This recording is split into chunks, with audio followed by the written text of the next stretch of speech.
Assalamualaikum warahmatullahi wabarakatuh. Perkenalkan, nama saya Nailu Zahronovi. Kali ini saya akan menunjukkan bagaimana caranya membuat sebuah literatur review dengan menggunakan aplikasi Atlas T. Sebelum kita masuk ke langkah-langkahnya, literatur review sendiri memiliki 6 hal yang harus ada dalam artikelnya. Yang pertama yaitu historical background, yang kedua current issue, yang ketiga teori atau framework atau model, yang keempat research gap, yang kelima research question, dan yang keenam finding. Historical background berarti gambaran umum tentang peristiwa, perkembangan, dan situasi dari artikel tersebut. Yang kedua current issue atau masalah atau persoalan yang diteliti, yang relevan dengan saat ini, yang diteliti di artikelnya. Yang ketiga teori, yaitu konsep yang digunakan dalam literatur ini. Research gap atau area dalam penelitian yang belum diteliti atau belum ada jawaban yang pasti. Yang kelima research question atau pertanyaan penelitian. Dan yang keenam yaitu terakhir finding atau temuan. Literatur review sendiri memiliki dua bagian, yaitu mengekstrak dan mensintesis. Baiklah, langkah yang pertama kita buka dulu aplikasi Atlas T-nya. Setelah itu kita create new project. Kita namakan projectnya contoh literatur review. Kita create, lalu kita tunggu untuk baik. Setelah terbuka, langkah selanjutnya yaitu kita mengambil dokumen yang sudah atau artikel yang sudah kita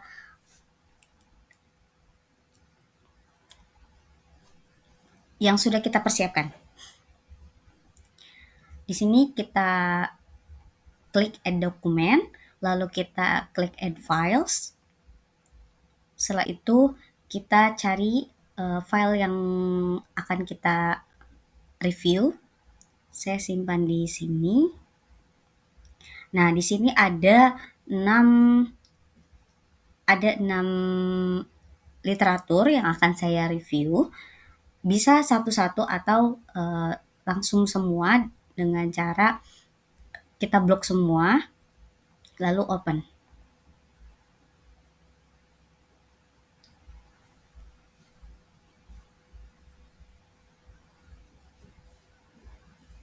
Baik. Setelah itu kita lihat di sini ada 6 dokumen yang sudah ada. Lalu kita klik 2 di setiap dokumennya.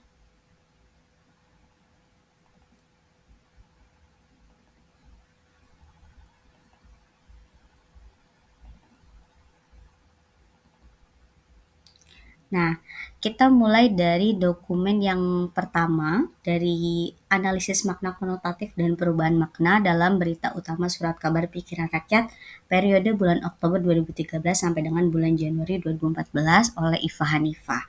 Nah, di sini kita akan melakukan coding untuk mereview literatur tersebut.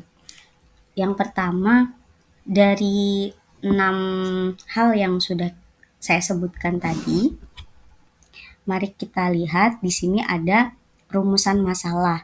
Rumusan masalah di sini adakah kata yang mengandung makna konteks dalam berita utama pikiran rakyat periode bulan Oktober 2013 sampai dengan Januari. Nah, di sini termasuk dalam research question.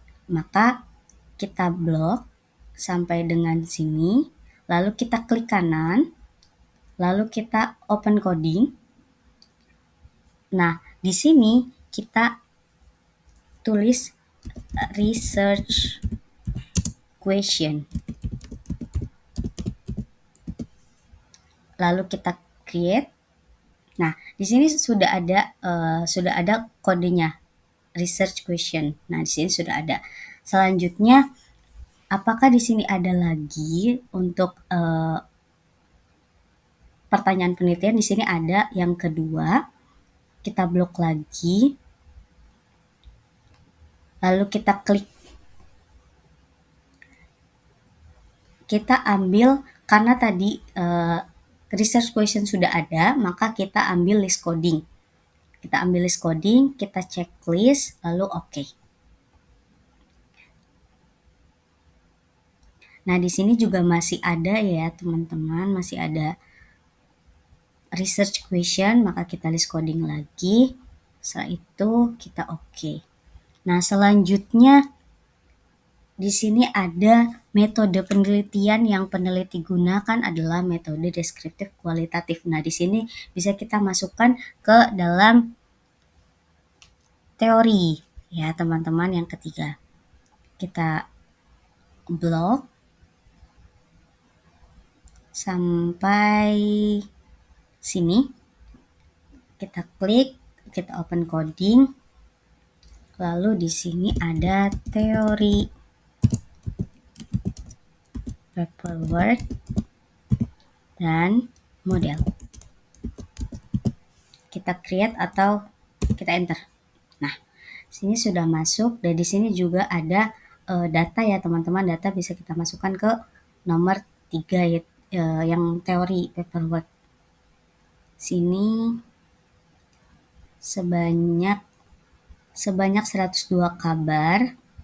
Nah, di sini kita klik kanan, lalu ambil list coding, kita masukkan ke teori. Oke. Setelah itu,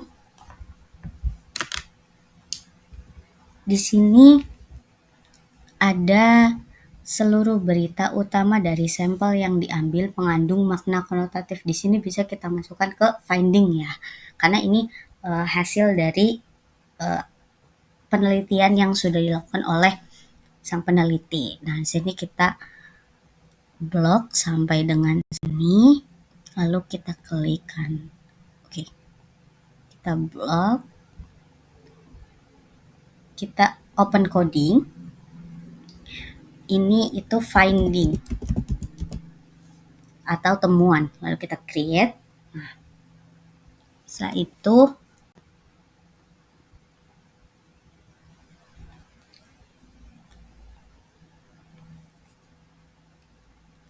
pada bab pendahuluan di sini ada pada hakikatnya bahasa berfungsi sebagai alat komunikasi baik secara tulis maupun lisan yang dipakai oleh sekelompok orang. Di sini bisa kita identifikasi sebagai historical background atau ya. Di sini kita blok, kita klik.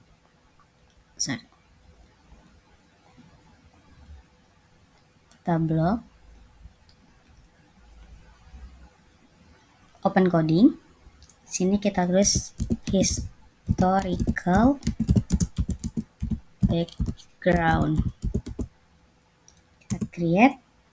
Nah, di sini sudah ada finding, historical background, research question, dan teori ya, teman-teman.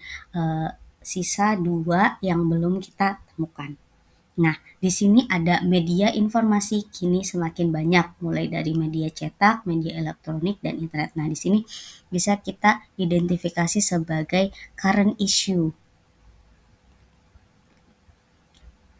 Nah, kita open coding. Nah, kita current issue. Oke. Setelah itu di sini ada berita adalah salah satu bentuk komunikasi. Ini juga masuk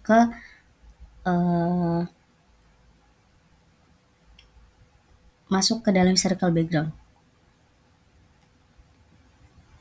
Open coding. Oh, salah. Kita masuk list coding, the historical background. Oke. Nah, di sini juga berita kini lebih mudah diakses. Kita masukkan ke current issue, list coding,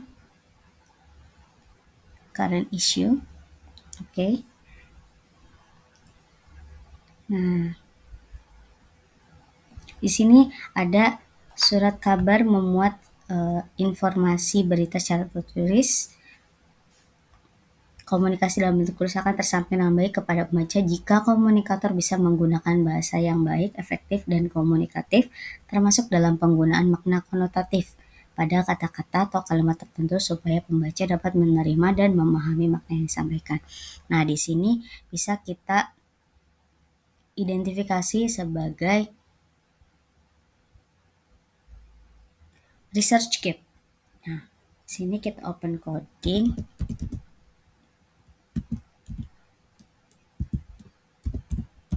Kita masukkan sebagai research gap. Create. Nah, di sini di kode sudah ada 6 ya, teman-teman, sudah ada 6 yang memang harus ada di literatur review. Nah, setelah itu kita coding semuanya menggunakan dari sini, dari 6 ini. Nah, kita identifikasi semuanya dari mulai dokumen 1, 2, 3, 4 sampai dengan dokumen 6.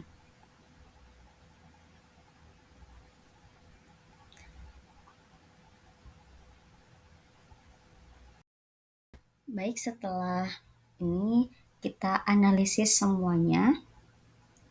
Mungkin saya tidak akan berbicara banyak. Saya akan menganalisis dari dokumen 1, 2, 3, 4, 5, dan 6.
Setelah selesai dari dokumen yang pertama, kita akan lanjutkan ke dokumen kedua.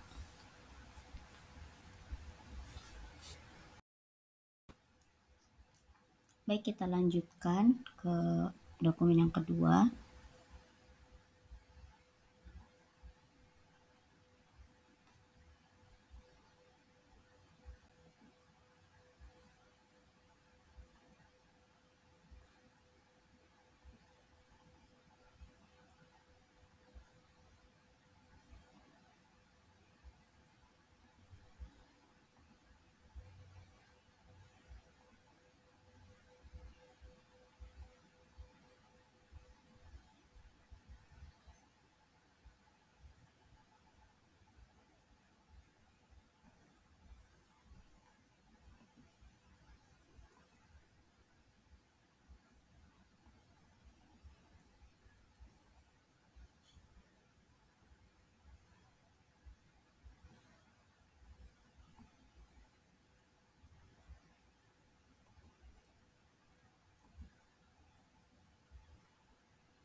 Setelah kita mengcoding semua dokumen yang ada, di sini ada 6 dokumen. Nah, di sini juga di bagian sini, di bagian dokumen sudah ada angka-angkanya. Di sini ada 29, 71.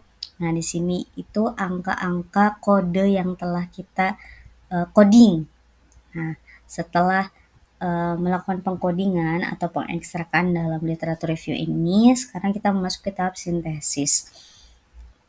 Pada tahap sintesis ini, langkah pertama kita klik codes yang ada di sini, klik codes, lalu kita klik codes kembali. Nah, di sini kan ada current issue, ada 31, finding, historical background, research gap. Nah, di sini ada kuantitasnya. Setelah itu, untuk menarasikan ini semua, kita report, kita klik report. Nah, kemudian jika kita ingin hanya satu atau selected item, bisa kita satu saja, bisa dari current issue-nya saja atau research gap atau historical background. Tapi saya di sini memilih untuk all item atau semua kode saya report. Nah, di sini kita create report.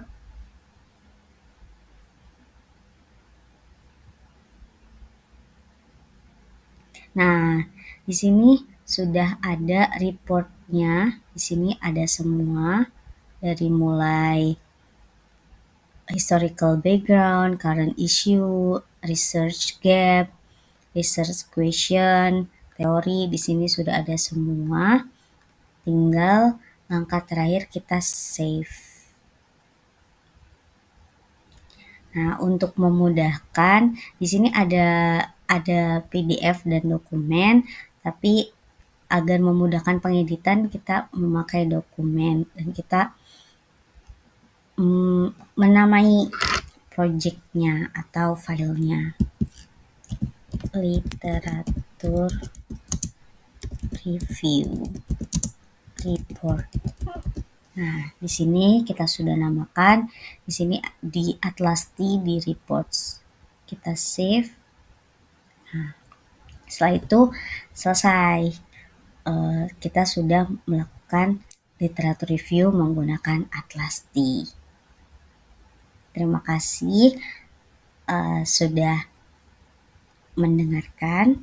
Kurang lebihnya mohon maaf. Wassalamualaikum warahmatullahi wabarakatuh.